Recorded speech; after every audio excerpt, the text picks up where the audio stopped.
Hello and welcome back to my channel and part 2 of my celebration of getting 650 subscribers.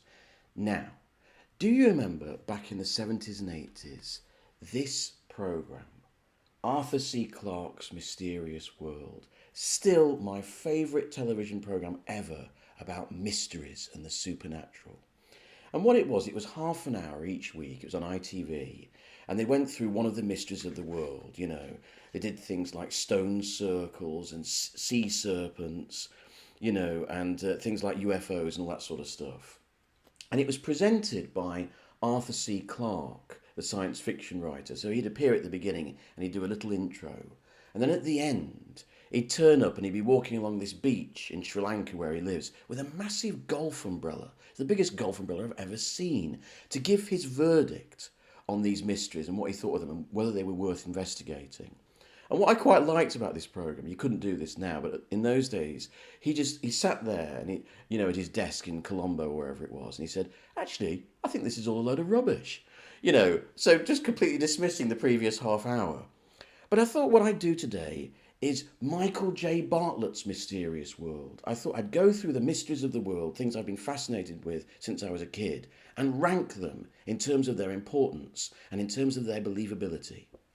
So we're going to kick off with the Loch Ness Monster. Oh my God, yeah. I loved this story when I was a kid. That in the Loch Ness, which is this huge loch, this huge lake that extends almost across the width of Scotland at that point, there is a creature that survived from the dinosaur period, from the Jurassic period, a great big sort of sea creature. Now, there's been a lot of investigation of this in the 20th century. That famous picture in the 1930s with the head coming out of the water.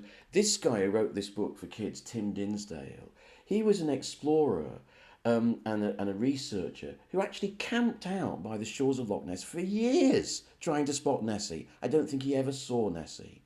The last time I was at Loch Ness, this was about 15 years ago, I was with a friend and we stayed at this hotel on the north side of the Loch. And the north side, there's a big road that goes along it, right? And there's two towns, as I remember, on either side. The south side of the Loch, you can travel around it in a road, but it's quite wild. It's still quite atmospheric and quite untouched. But the north side's got a large road. And we stayed at this hotel and you could look out from the breakfast table right out on the Loch. And all the time I was scanning the water. Is that a head? Is that a humpback? What is that? Oh, it's a piece of wood. All the time. But then, right, I went down. They have on the west side, yes, it's the west side of the Loch. There's a little town. And they have a museum devoted to Nessie. And I went through the museum and it basically trashed the whole story. And every single bit of evidence, every photo taken, every story, it basically explained it and said it's all nonsense. I thought, what kind of museum is this? You've turned up here at Loch Ness for this, great myth, and it's all a load of nonsense, and you're saying it's nonsense and ruining the whole tourist industry. So ultimately, in the final analysis, if I'm going to rank the Loch Ness Monster in terms of importance, I'm going to give it 2 out of 10. Because if even the museum at the local town thinks it's a load of nonsense, what chance have the rest of us got? Ludicrous. Now, another monster that's out there is Bigfoot. Now, if you're in the US, you'll be familiar with a series. I only came across this series because of my subtitling job. It's called Finding Bigfoot. It is hilarious. It's these group of guys, right, and they're out in the backwoods in America somewhere, and they're going, "Yeah, man, we got Bigfoot. Yeah, they're out there, man. We've seen evidence of it all the time. There's prints.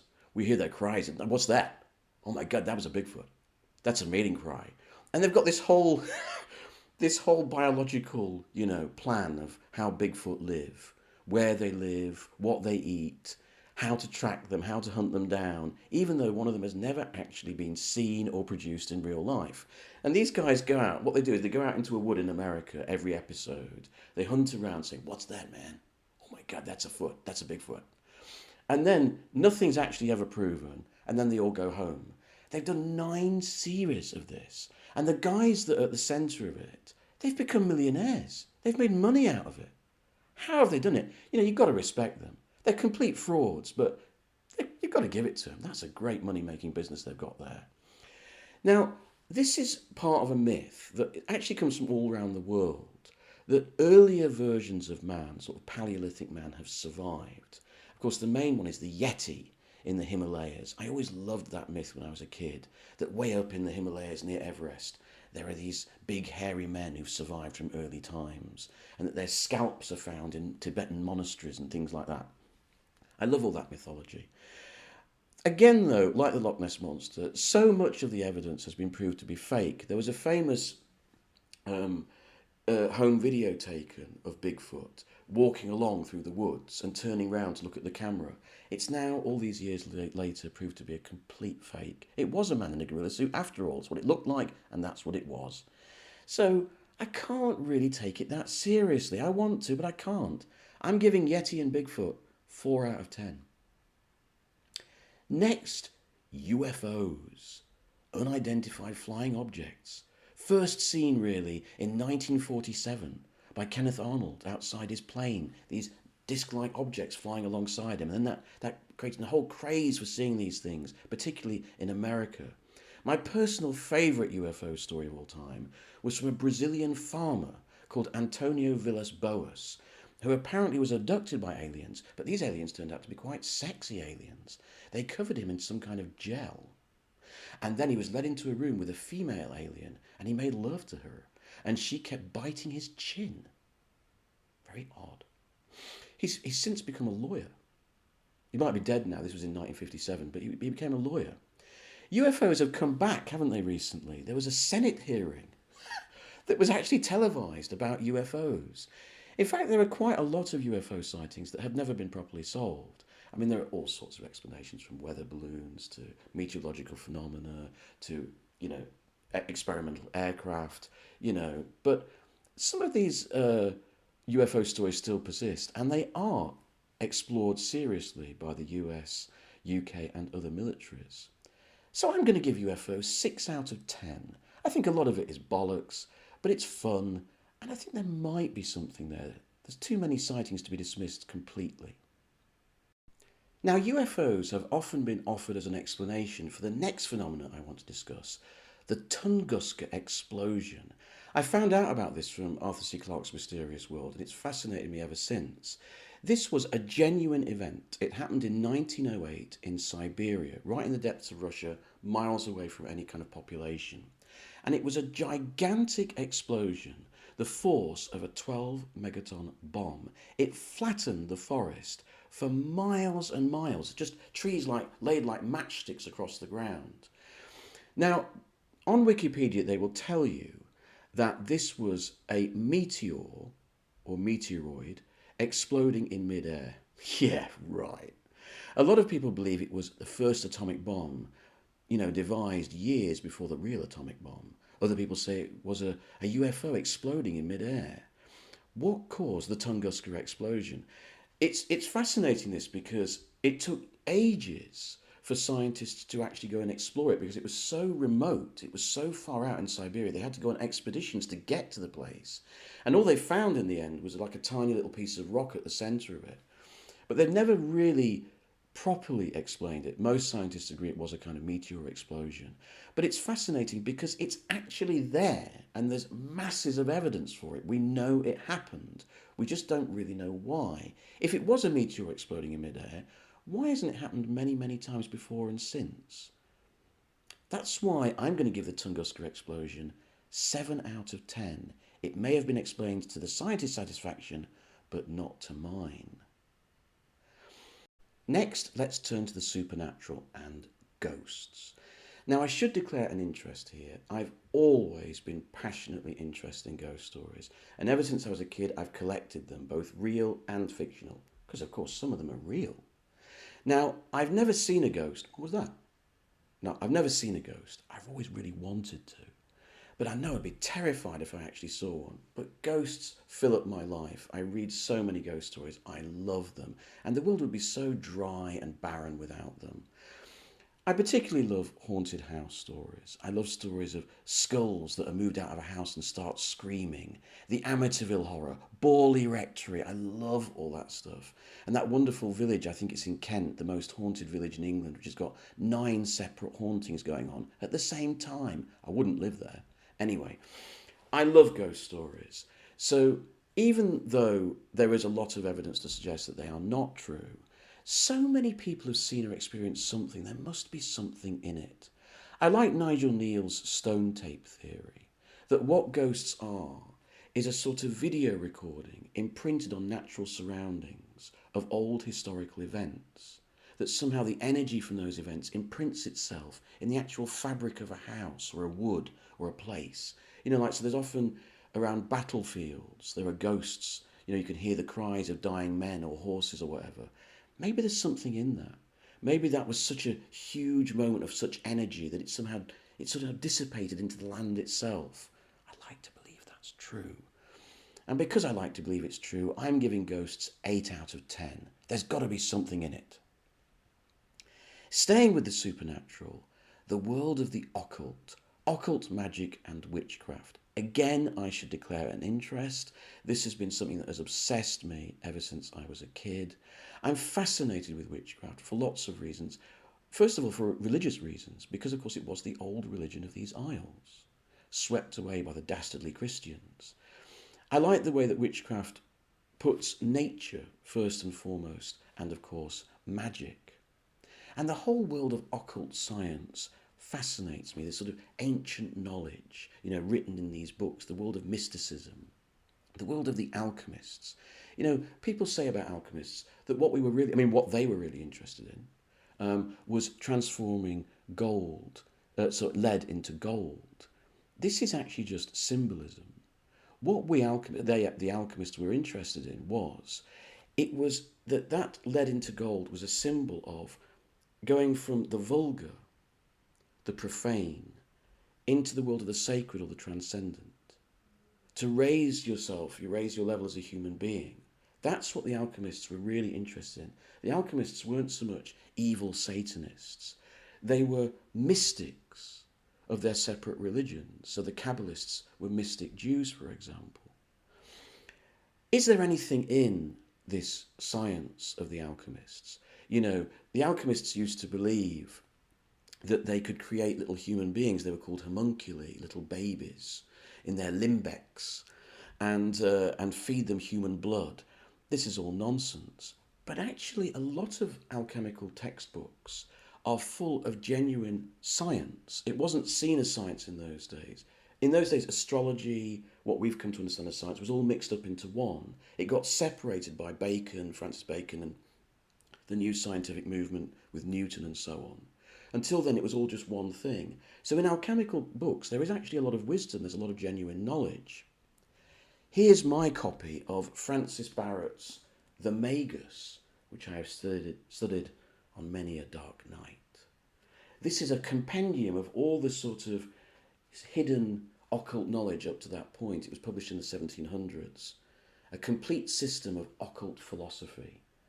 Yes, my friends, we will come back. They will come back, the alchemists. Yes. Wonderful stuff. Beautifully illustrated.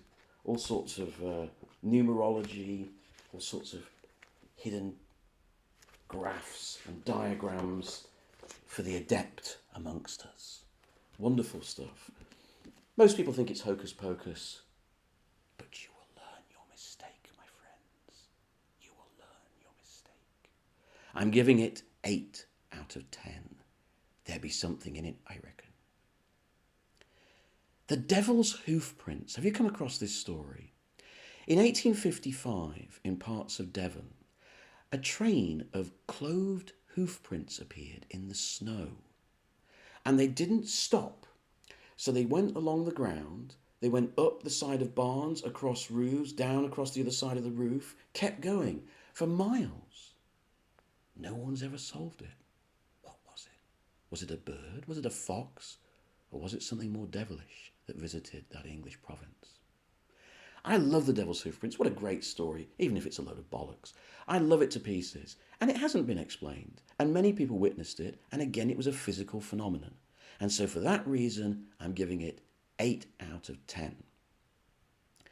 But now we come to my favourite mystery of all. And that is people going missing. I know, a bit dull, isn't it? But bear with me.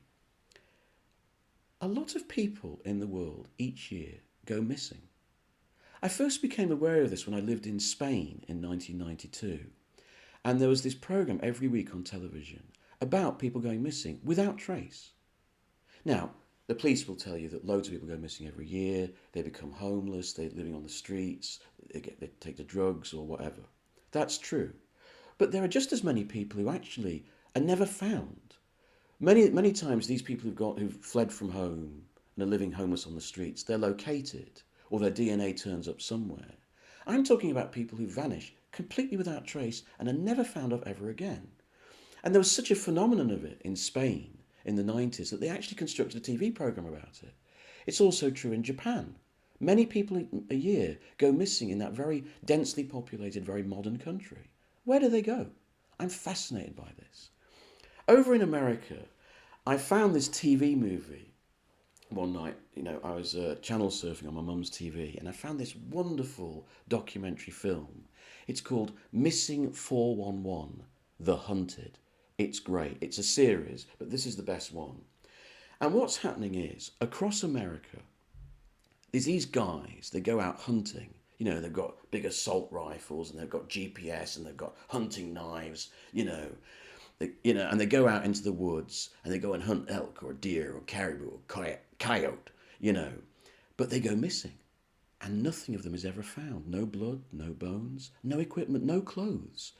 And there's a whole documentary about this, and it's a really fascinating documentary. It's really well done. It's kind of semi-serious. It's not daft. And it has all sorts of interviews with these people like, yeah, I knew Randy. He knew those words. He'd never go too far. He knew how to hunt. He had every piece of equipment you wanted. He went out in those trees. He knew every animal in those trees. But he never came back. And we never found a sight or sound of him. No trace. And it's kind of full of all these stories. And what I liked about it, and what I like about all these mystery stories, is they're a bit of social history, right? In that film, 411 The Missing, the accents are better than that terrible accent I just did then. But what is good about them is they give you an insight into a part of American culture that you never see in the movies or on TV. Like, I didn't know anything about the hunting communities or the hunting lifestyle in the US.